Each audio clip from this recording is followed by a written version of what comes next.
پاراستنی هستی نتوایتی چلا پاراستنی زمان پاراستنی فرهنگ و کلتور امانه هموی ارکی میدیان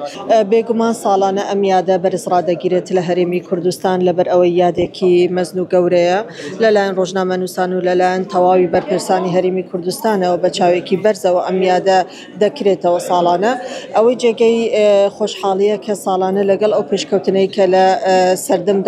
دگذره میدیای کردیش لرگی پانل و لرگی بابتی دراسه کردن و حول داده خوی بگنجنه لگل او پیشکوتنانه و تنانت دست نشان کردنی او خالانه دکات که پیوست لموضوع چه لرگی رنمایی یا خود لرگی یا سالوانه هندکی هم پیوست بید بو اوی کاری میدیای باشتر رک بخریت و لهرمی کردستان و ما بس لرک خستن وش زیادتر فراهم کردنی آزادی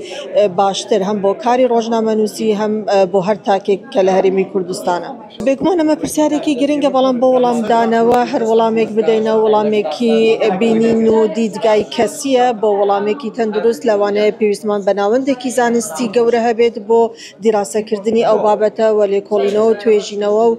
راپرس انجامی راپرسی بخاطرو که حتی چند گرینگیان با وارد و بالام بدیدگای کسی خوم حتی استی کی باش گرینگی با بابته دراوه